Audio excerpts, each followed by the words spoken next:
Bible एक वर्ष में। नमस्कार, आप सबका बाइबल एक वर्ष में स्वागत है। आप सब ने जो कदम उठाया है प्रभु के वचन सुनने के लिए, यह हमारे जीवन के अंधेरों को दूर करेंगे और हमें प्रभु के प्रकाश में चलाएंगे। आज हम सैमुअल के पहले ग्रंथ का अध्याय 21, 22, आयुब के ग्रंथ का अध्याय 30 और उपदेशक ग्रंथ का अध्याय 11 सुनेंगे। प्रभु का वचन सुनने से पहले आइए हम ईश्वर से प्रार्थना करें। हे प्रभु, हम आपका वचन सुनने वाले हैं। हमारे मन की आंखें खोलें और हमें आध्यात्मिक प्रज्ञा दें ताकि हम आपको जान सकें और आपके वचन के अनुसार अपना जीवन जिए। यह हम मांगते हैं आपसे प्रभु यीशु के नाम, आमीन। सैमुअल का पहला ग्रंथ अध्याय 21। इसके बाद दाऊद उठकर चला गया और योनाथन नगर लौट आया। नोब में दाऊद नोब में याजक अहीमेलेक के पास आया। अहीमेलेक दाऊद से डरते डरते मिला और उससे पूछा, तुम अकेले क्यों आए हो? तुम्हारे साथ कोई क्यों नहीं आए? दाऊद ने याजक अहीमेलेक को उत्तर दिया, राजा ने मुझे एक विशेष कार्य के लिए भेजते हुए मुझसे कहा, मैं जिस कार्य के लिए तुम्हें भेज रहा हूँ उसके विषय में कोई नहीं जान पाए, इसलिए मैंने अपने सैनिकों को एक निश्चित जगह पर मुझसे मिलने कहा है। क्या आपके पास कुछ है?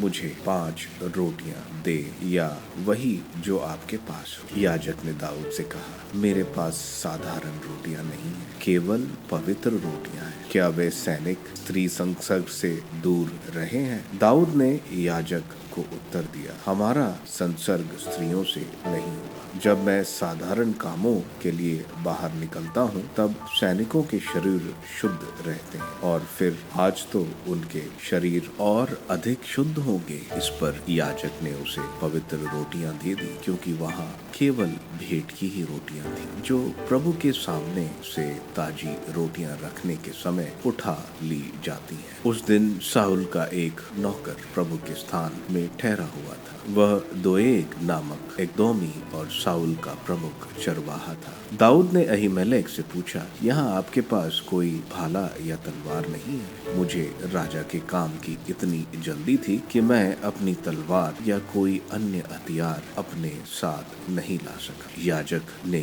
उत्तर दिया, फिलिस्तीनी गोलियात की तलवार जिसे तुमने एला की घाटी में मार डाला था, एफोद के पीछे कपड़े में लपेट कर रखी हुई है। यदि तुम उसे लेना चाहते हो तो ले लो, उसके सिवा और कुछ नहीं है। दाऊद ने उत्तर दिया, उसके समान और कोई तलवार नहीं, मुझे वही दे दीजिए। गत में दाऊद उस दिन शाऊल से भागते हुए गत के राजा आकीश के पास पहुंचा। आकीश के सेवकों ने उससे कहा, यह तो वही दाऊद है जो देश का राजा है। इसके सम्मान में तो नाचते हुए गाया जाता था। शाऊल ने सहस्त्रों को मारा और दाऊद ने लाखों को। यह सुनकर दाऊद के मन की चोट लगी और वह गत के राजा आकीश से बहुत डर गया। इसलिए वह उसके सामने पागलपन का स्वांग भरने लगा और उन्होंने उसे पकड़ लिया तो वह पागल की तरह उसके सामने कपड़े के किवाड़ों के ऊपर कुछ निशान बनाने और अपनी दाढ़ी पर लाल टपकाने लगा। आकीश ने अपने सेवकों से कहा, देखते हो ना कि यह आदमी पागल है, तुम उसे मेरे पास क्यों लाए हो? क्या मेरे यहाँ पागलों की कमी है जो तुम उसे मेरे सामने उसका पागलपन दिखाने लाए हो? क्या वह मेरे घर के भीतर जाएगा? सैमुअल का पहला ग्रंथ अध्याय 22। दाऊद के पास विद्रोहियों का गुट। वहां से चलकर दाऊद अदुल्लाम की गुफा पहुंचा। जब उसके भाइयों और उसके सब संबंधियों को इसका पता चला तो वे वहां उसके पास आए। इसके बाद जो लोग संकटग्रस्त, कर्जदार या विद्रोही थे वे सब उसके पास इकट्ठे हो गए। दाऊद उनका नेता बन गया। उसके साथ लगभग 400 आदमी हो गए। वहां से दाऊद माऊब से के मिस्पा गया और उसने मोआब के राजा से निवेदन किया, जब तक मैं यह नहीं जान लेता कि ईश्वर मेरे साथ क्या करने वाला है? क्या तब तक मेरे माता पिता आपके यहाँ रह सकते हैं? तब वह उन्हें मोआब के राजा के पास ले गया, और जब तक दाऊद शरण स्थान में रहा तब तक वे उसके पास पड़े रहे। नबी गाद ने दाऊद से कहा, अपने शरण स्थान में मत रहो, यहाँ से यूदा प्रदेश चले जाओ। इसलिए दाऊद वहां से प्रस्थान कर हेरेत वन चला गया। साउल द्वारा नोब के याजकों पर प्रहार। साउल को पता चला कि दाऊद और उसके साथ के आदमी कहाँ हैं। उस समय साउल हाथ में भाला लिए पहाड़ी पर गिबवा के पास झाऊ के वृक्ष के नीचे बैठा था, और उसके सब आदमी उसके आसपास खड़े थे। साउल ने अपने आसपास खड़े लोगों से कहा, बेन्यामीन के वंशजों, मेरी बात सुनो। क्या यिशै का पुत्र तुम सबको खेत और ताकबारी देगा, या क्या वह तुम सबको सहस्त्रपति और शतपति बना देगा? क्या तुमने इसलिए मेरे विरुद्ध षड्यंत्र रचा है? जब मेरा पुत्र यश के पुत्र से मित्रता करता है तो कोई मुझे यह बात नहीं बताता। तुम में कोई मेरी चिंता नहीं करता, कोई मुझे चेतावनी नहीं देता कि मेरे पुत्र ने मेरे नौकर को मेरी घात में बैठने के लिए उकसाया, जैसा कि आज हो रहा है। इस पर एदोमी दोएग ने, जो साउल के आदमियों के साथ खड़ा था, कहा, मैंने देखा था कि यिशै का पुत्र अहीटूब के पुत्र अहीमेलेक के पास नोब आया था। उसने उसके लिए प्रभु से पूछा, उसे खाने को दिया और उसे फिलिस्तीनी गोलियात की तलवार भी दे दी। इस पर राजा ने अहीटूब के पुत्र याजक अहीमेलेक उसके सभी संबंधियों नोब के याजकों को बुलाया। जब वे सब राजा के सामने उपस्थित हुए तब साउल ने कहा, अहीटूब के पुत्र सुनो। उसने उत्तर दिया, प्रस्तुत हूँ स्वामी। साउल ने उससे पूछा, क्या तुम और यिशै का पुत्र मेरे विरुद्ध षड्यंत्र रच रहे थे? तुमने उसे रोटियां दी, तलवार दी, और तुमने उसके लिए ईश्वर से पूछा, जिससे वह मुझसे विद्रोह कर मेरे विरुद्ध षड्यंत्र रच रहा है, जैसा आज हो रहा है। अहीमेलेक ने राजा को उत्तर दिया, राजा के सब सेवकों में दाऊद के समान स्वामी भक्त और कौन है? वह राजा का दामाद है, आपके अंगरक्षकों का अध्यक्ष है, और आपके घर में उसका आदर है। क्या यह पहली बार है कि मैंने उसके लिए ईश्वर से पूछा? एकदम नहीं। राजा को अपने सेवक या अब मेरे संबंधियों पर ऐसा झूठा आरोप नहीं लगाना चाहिए, क्योंकि आपके दास को इस संबंध में कोई भी छोटी या बड़ी बात मालूम नहीं है। लेकिन राजा ने कहा, अहीमेलेक, तुम्हें और तुम्हारे सब संबंधियों को निश्चय ही मरना होगा। और तब राजा ने अपने पास खड़े अंगरक्षकों को आज्ञा दी, यहाँ आओ और प्रभु के इन याजकों को मार डालो, क्योंकि इन्होंने दाऊद का पक्ष लिया है। इन्हें पता था कि वह भाग रहा है, परंतु इन्होंने मुझे नहीं बताया। राजा के सेवकों ने प्रभु के याजकों पर हाथ उठाने से इनकार किया। इसलिए राजा ने दोएग को आज्ञा दी, तुम यहाँ आओ और इन याजकों का वध करो। तब एदोमी दोएग ने याजकों पर प्रहार किया, और उसी दिन उसने 85 पुरुषों का वध किया, जो छाल्टी के एफोन पहने हुए थे। उसने याजकों के नगर नोब में पुरुषों, स्त्रियों, बच्चों, दूध मुए, बैलों, गधों, भेड़ों सबको तलवार के घाट उतार। केवल अहीटोब के बेटे अहीमेलेक के पुत्रों में एक, जिसका नाम एबियातर था, अपने को बचाकर दाऊद के पास भाग गया। एबियातर ने दाऊद को बताया कि साउल ने प्रभु के याजकों को मरवा डाला है। दाऊद ने एबियातर से कहा, जिस दिन एदोनी दोएग वहां था, उसी दिन मुझे मालूम हो गया था कि वह साउल से यह सब बात अवश्य कह देगा। मैं ही तुम्हारे पिता के कुटुंब के सारे लोगों की मृत्यु का कारण हूँ। तुम मेरे साथ रहो और मत डरो। जो मेरे प्राणों का ग्राहक है, वही तुम्हारे भी प्राणों लेना चाहता है। मेरे यहाँ तुम सुरक्षित रहोगे। अय्यूब का ग्रंथ अध्याय 30। जो उम्र में मुझसे छोटा है, जिनके पिताओं को मैं अपनी भेड़ें चराने वाले कुत्तों की श्रेणी में भी रखना नहीं चाहता था, वे अब मेरा उपहास करते हैं। मुझे उनके हाथों के काम से क्या लाभ होता? उनकी शक्ति एकदम समाप्त हो गई थी। वे अभाव और भूख के कारण सूख कर कांटे हो गए थे। वे रात की उजाड़ भूमि में खाने की खोज में भटकते थे। वे झरमुटों में लोनिया साग तोड़ते और झाड़ियों की जड़ें खाते थे। वे चोरों की तरह दुत्कारे और अपने जाति भाइयों द्वारा बहिष्कृत किए गए थे। उन्हें घाटियों के संकरे दरों, पृथ्वी की खोहों और गुफाओं में रहना पड़ता था। वे झाड़ियों के नीचे से गुजरते और झुरमुटों के बीच इकट्ठे बैठते थे। वे कुख्यात और गुमनाम के वंशज थे। उन्हें मार मार कर देश से निकाला गया था। अब उनके पुत्र मेरी निंदा के गीत गाते और मुझे ताना मारते हैं। वह मुझसे घृणा करते हैं, मुझसे कन्नी काटते और मेरे मुंह पर थूकने से नहीं हिचकिचाते। मैं ईश्वर के बाण से मारा गया, इसलिए वे मेरे साथ मनमाना व्यवहार करते हैं। वे झुंड में मेरी बगल में खड़े हो जाते, मेरे पैरों के लिए जाल बिछाते और मुझ पर आक्रमण की तैयारी करते हैं। वे मेरा मार्ग बंद करते और मेरा विनाश करने का प्रयास करते हैं। मेरी सहायता करने को कोई नहीं आता। वे मानो चारदीवारी की दरार से आकर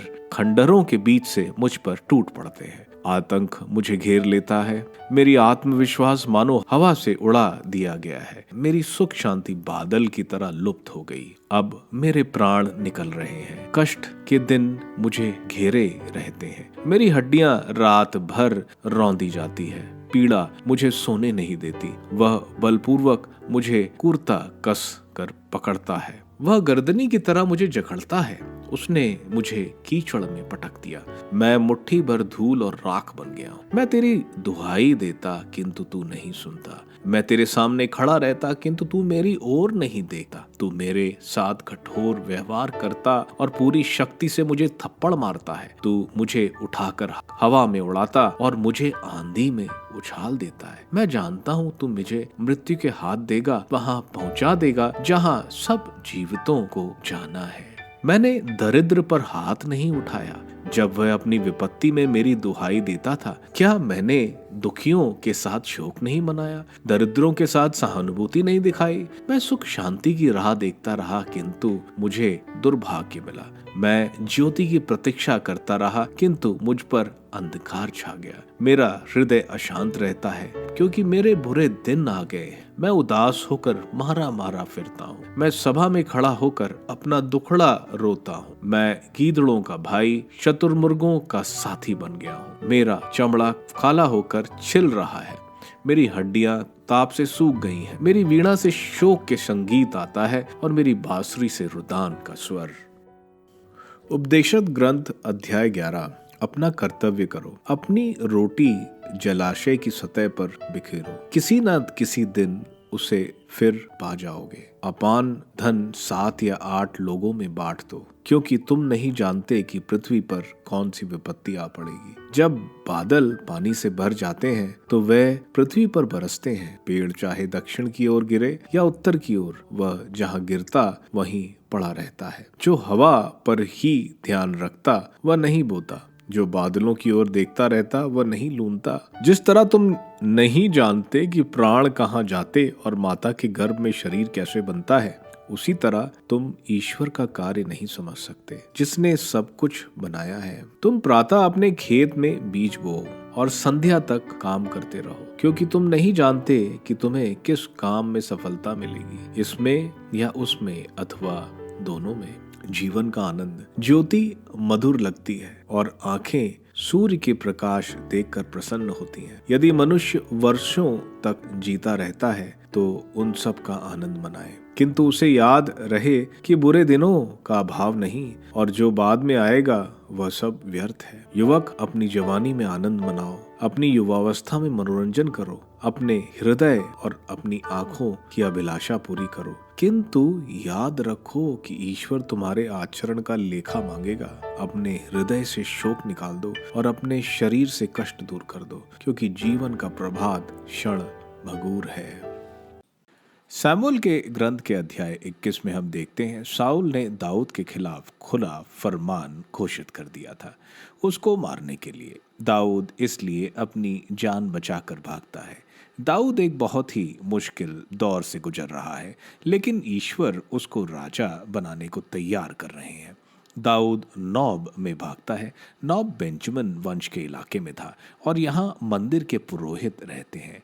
ईश्वर का निवास स्थान टैबरनेकल नौब में था क्योंकि शिलो को फिलिस्तीनियों ने बर्बाद कर दिया था। दाऊद को अकेला देखकर मंदिर का पुजारी अहीमेलेक घबरा जाता है क्योंकि उसको भी मालूम चल गया होगा कि साउल दाऊद को मारना चाहता है। दाऊद यहाँ झूठ बोलता है कि वो राजा के किसी खुफिया काम से आया था। भूखा होने की वजह से वह खाने को मांगता है।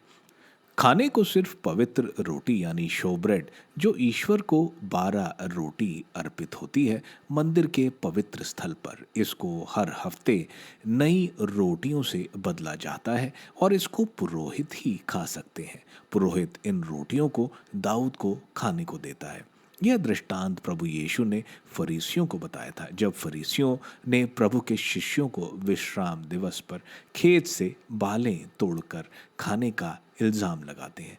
यहाँ पुरोहित ने पवित्र रोटी दाऊद को इसलिए दी क्योंकि दाऊद भूखा था। इंसानी ज़रूरतें ईश्वर समझते हैं और यहाँ ईश्वर सजा नहीं देते। दाऊद वहाँ गोलियात की तलवार जो मंदिर में रखी थी वह अपने लिए ले लेता है और गात जो गोलियात की जगह थी वहाँ चला जाता है। राजा के सामने दाऊद एक पागल की तरह अभिनय करता है ताकि मारा ना जाए। स्रोत ग्रंथ के 56वें स्रोत दाऊद ने तभी गाया था जब वो फिलिस्तीनियों के गात के नगर में था। बहुत ही सुंदर स्रोत है। अध्याय 22 में हम देखते हैं दाऊद वहां से भागकर अदुल्लाम की गुफा में छुप जाता है। अदुल्लाम की गुफा यूदा प्रदेश में है। स्रोत 142 दाऊद ने बोला गया है कि अदुल्लाम की गुफा में लिखा है। दाऊद अपने पिता, माँ और भाइयों को लेकर मोआब चला जाता है क्योंकि साउल उनको मरवा देता। दाऊद की मोआबी दादी रूत थी और वो मोआबी थी, इसलिए उनका रिश्ता था मोआबियों के साथ। इस बीच में जो भी लोग साउल से तंग आए थे क्योंकि वे दाऊद के साथ हुए अन्याय जो साउल ने टैक्स लगाया था उनके ऊपर, उससे खुश नहीं थे। वे दाऊद के पास आ गए। ये 400 लोग थे, औरतों और बच्चों को छोड़ के। दाऊद नबी गाद के कहने पर मोआब में वापस जुड़ा आ जाता है। इस बीच हम देखते हैं साउल को डियोग जो इदोम का वासी था वो साउल की सुरक्षा का जिम्मेवार था। साउल इजरायलियों पर भरोसा नहीं करता था, इसलिए उसने अपनी सुरक्षा के लिए इदोम के भाड़े के सैनिक रखे थे। डियोग के बताने पर साउल अहीमेलेक जो मुख्य पुरोहित था, एली का पोता, इनको बुलाकर उस पर आरोप लगाता है कि उसने दाऊद की मदद की है। अहीमेलेक इस बात से मना करता है। साउल सैनिकों को अहीमेलेक और पुजारियों को मारने को कहता है। कोई इजरायली सैनिक इनके खिलाफ शस्त्र नहीं उठाते। इस पर दियोग अपने सैनिकों के साथ अहीमेलेक और इनके पूरे परिवार को मार डालता है। सिर्फ अबियातर बच कर भागकर दाऊद के पास जाता है और उसको यह सब बताता है। इस तरह साउल नौब में सारे पुरोहित, स्त्री, बच्चे सबको मरवा डालता है। इस तरह ईश्वर ने एली को जो भविष्यवाणी दी थी कि उसका परिवार तलवार से मारा जाएगा, सैमुएल के पहले ग्रंथ के अध्याय 2 वचन 33 में यह पूरा होता है। अय्यूब के ग्रंथ के अध्याय 30 में हम देखते हैं अय्यूब बोल रहा है, मेरे पहले एक राजा की तरह सम्मान होता था, लेकिन अब वो सब की हंसी का पात्र बन गया है पूरे समाज में। अय्यूब बोल रहा है, ईश्वर को दुख से पुकार रहा है। अय्यूब को ऐसा लग रहा है कि ईश्वर उसके पक्ष में नहीं है। जितनी करुणा अय्यूब ने दिखाया था उतनी करुणा ईश्वर ने अय्यूब को नहीं दिखाया जब अय्यूब खुद एक जज था। वह अंत में अपने दुख और अत्यंत दर्द भरी हालत बता रहा है।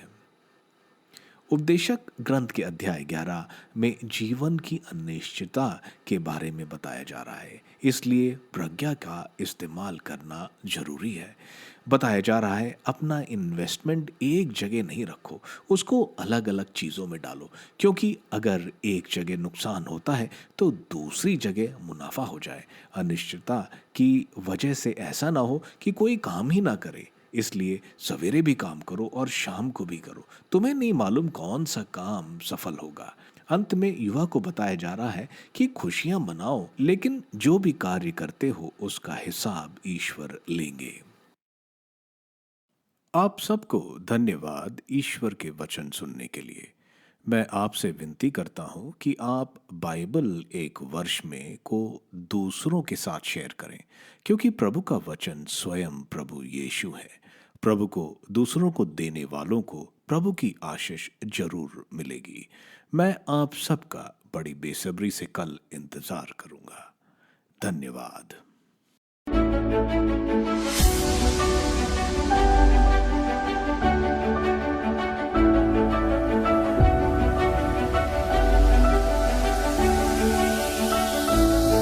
बाइबल एक वर्ष में